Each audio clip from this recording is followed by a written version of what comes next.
ये जहां आप खड़ी हैं महुई सुघरपुर में, यहाँ जब बरसात होता है तो यहाँ कम से कम 8 फीट पानी लगता है। भारतीय जनता पार्टी की सरकार चल रही है, आप जान रही हैं, अच्छी तरह से देख रही हैं। इतना महंगाई है, कमर तोड़ महंगाई। भ्रष्टाचार खत्म कर दिया मैंने एकदम। अरे कहाँ भ्रष्टाचार खत्म कर दिया, यहाँ लाइन आर्डर भी नहीं है। यहाँ गोरखपुर सीएम सिटी कहा जाता है, आए दिन दूसरे तीसरे दिन हत्या होती रहती है। सरसों का तेल जो हम लोग गरीब आदमी जो मजदूरी करता है खरीदता है वो जानता है, 65-70 रुपये में किलो में एक 65-70 रुपये में 1 किलो सरसों का तेल मिलता था। आज वही सरसों का तेल 300-350 रुपया किलो हो गया है। अरे दे रहे हैं 100 रुपये का अनाज, असूल रहे हैं 1100। नमस्कार, मैं निधि सिंह, आप देख रहे हैं पूर्वांचल टीवी। इस वक्त हम ग्रामीण क्षेत्र में महुई सुघरपुर में हैं, जहां पे बसपा के प्रत्याशी हमारे साथ दारा सिंह निषाद जी हैं। हम उनसे बातचीत करेंगे चुनाव को लेकर, क्या कुछ उनकी तैयारी है, क्या रणनीति है उनकी। सर, बहुत बहुत स्वागत है आपका पूर्वांचल टीवी में। आप लोगों का भी बहुत बहुत स्वागत है, आपको चैनल को भी बहुत बहुत स्वागत है। आप क्षेत्र में आए हैं, जनता के बीच आ रहे हैं, कैसी प्रतिक्रिया निकल के आ रही है? ये जहाँ आप खड़ी हैं महुई सुघरपुर में, यहाँ जब बरसात होता है तो यहाँ कम से कम 8 फीट पानी लगता है और पूरा जलमग्न हो जाता है, बाढ़ आ जाती है बरसात के पानी से। यहाँ से लोग बांस और बल्ली का सीढ़ी बना करके घर से बाहर निकलते हैं। नाव का भी यहाँ कोई व्यवस्था नहीं रहता है यहाँ इस सरकार में। तो चूँकि हम लोग बहुजन समाज पार्टी से प्रत्याशी हैं, अगर हम लोग चुनाव यहाँ लड़ रहे हैं, जीतेंगे तो इस जल निकासी का, इस पानी का हम लोग व्यवस्था करेंगे, नहर बनाएंगे। और नहर बना करके यहाँ इधर पश्चिम तरफ नदी है, वहाँ नहर बना करके उसमें पानी को निकालने का काम करेंगे। आपने भी कहा कि नाव नहीं दे रही है सरकार, तो आप जीतेंगे तो नाव देंगे लोग? एकदम। ये तो सरकार यहाँ कुछ जगह निषाद लोग नाव चलाए हैं, उसका भी पैसा भी नहीं दिए हैं। बताइए, इतना दिन हो गया, आदमी मजदूरी किया, ये तनाशाही सरकार है। बताइए, एक पैसा भी लोगों को मिला नहीं। हमारे पास लोग आते हैं, निषाद समाज से मैं हूँ, और निषाद समाज के लोग आते हैं, कहते हैं भैया हम लोग को 2 महीना हो गया नाव चलाए, अभी हम लोग को एक पैसा नहीं मिला।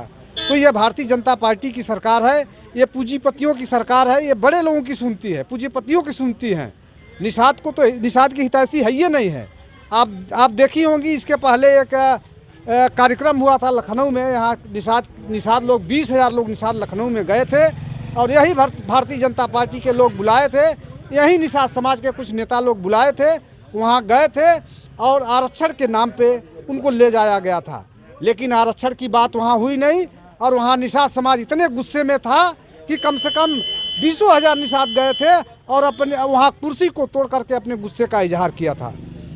तो आप में जैसे कि आप बता रहे हैं कि पूंजीपतियों की सरकार है, मतलब जो भी विपक्ष के लिए आप बोल रहे हैं, तो ऐसे में आप में क्या अलग है? जनता आपको क्यों चुनेगी? नहीं, हम लोग अलग ही हैं। क्या अलग है? जनता क्यों चुनेगी आपको? जनता आपके पास ऐसा क्या है जनता आपको चुनना चाहेगी? इनकी सरकार चली है, समाजवादी पार्टी की भी सरकार चली है, और हमारी भी बहुजन समाज पार्टी की सरकार चली है। आप गांव में सर्वे कर लीजिए, लोग कह रहे हैं, इस बात को खुल करके कह रहे हैं कि जो समाजवादी पार्टी की सरकार है, भारतीय जनता पार्टी की सरकार है और बहुजन समाज पार्टी की सरकार है, 3 सरकारें चली हैं यहाँ। अगर 2 सरकार भाजपा और सपा को एक पलड़े पे रख दिया जाए और बहुजन समाज पार्टी के कार्य को एक पलड़े पे रख दिया जाए, तो दोनों मिला करके बहुजन समाज पार्टी के पलड़े पे नहीं आएंगे। मतलब बहुजन समाज पार्टी का पलड़ा जो है भारी है? एकदम भारी है, एकदम भारी है, 100% भारी है, उसका कोई तुलना ही नहीं है।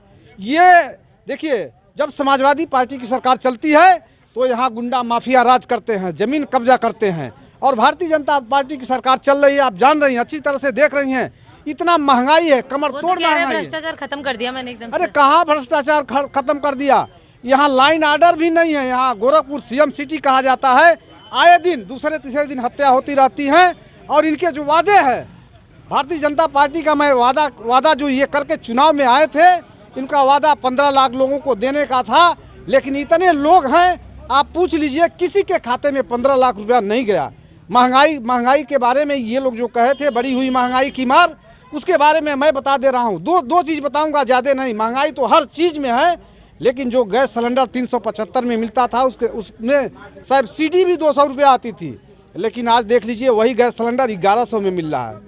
सरसों का तेल जो हम लोग गरीब आदमी जो मजदूरी करता है खरीदता है वो जानता है, 65-70 रुपये में किलो में एक 65-70 रुपए में 1 किलो सरसों का तेल मिलता था, आज वही सरसों का तेल 300-350 रुपया किलो हो गया है। अब पेट्रोल की बात कर लीजिए, जो हम लोग 65-70 में खरीदते थे, 50 में खरीदते थे और सीधे सैकड़ा पार हो गया है। तो कहने का मतलब ये सरकार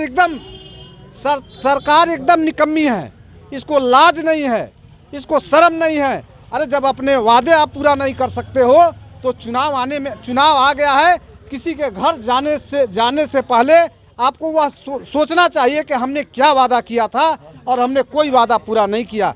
इसलिए यहाँ की जनता, ग्रामीण विधानसभा की जनता भारतीय जनता पार्टी, समाजवादी पार्टी को नकार चुकी है और बहुजन समाज पार्टी की प्रत्याशी को जिता करके हाथी वाला को बटन को दबाएगी और 3 फरवरी को दबाएगी और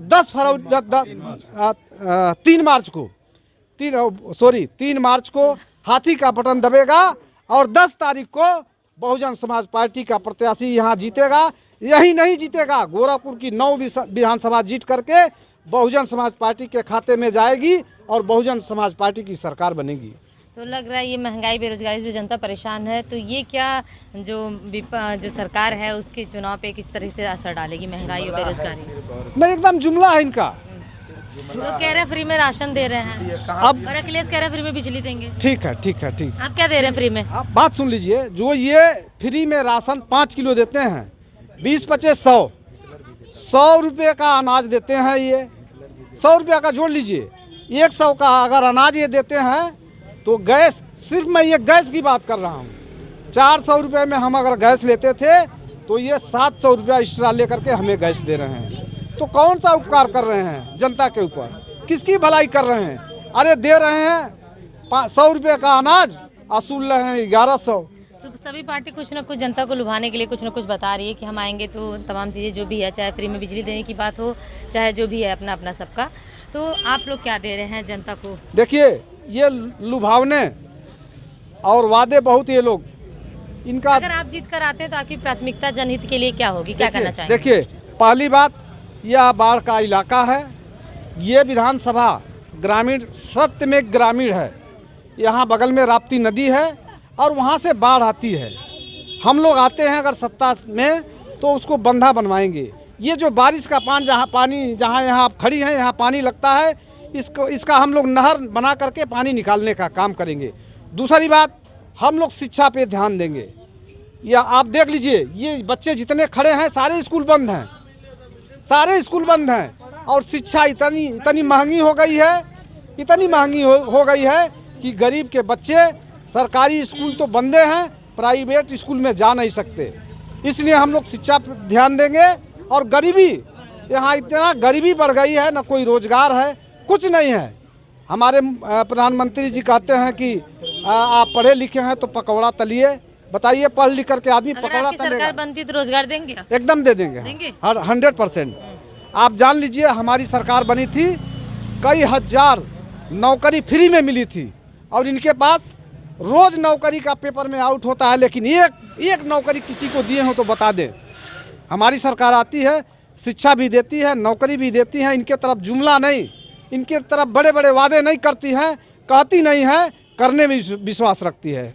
2017 में जो चुनावी लहर थी, एक बार पूरी तरीके से भाजपा की सरकार बनी, तो क्या लग रहा है वो लहर इस बार काम आएगी या बेरोजगारी, विकास के मुद्दे काम आएंगे? नहीं, ये तो 2000 इनकी जो लहर थी मोदी योगी का, वो टोटल ख़त्म हो गया है। जनता उसको नकार चुकी है, जान चुकी है जुमलेबाज हैं, झूठेबाज हैं, धोखेबाज हैं। सिर्फ झूठ बोल करके, वादा करके और सरकार में आ गए थे। लेकिन यही जनता, अब समय आ गया है, 5 साल के बाद उनको मौका मिला है, यही जनता भारतीय जनता पार्टी को उखाड़ फेंकने का काम करेगी। तो ये थे हमारे साथ दारा सिंह निषाद जी, जिन्होंने बताया कि चुनाव को लेकर उनकी क्या रणनीति है और जनता की तरफ से किस तरीके की प्रतिक्रिया आ रही है। फिलहाल फैसला तो 10 मार्च के बाद होगा कि जनता किसको चुनती है। कैमरा पर्सन जितेंद्र के साथ निधि सिंह, पूर्वांचल टीवी, गोरखपुर।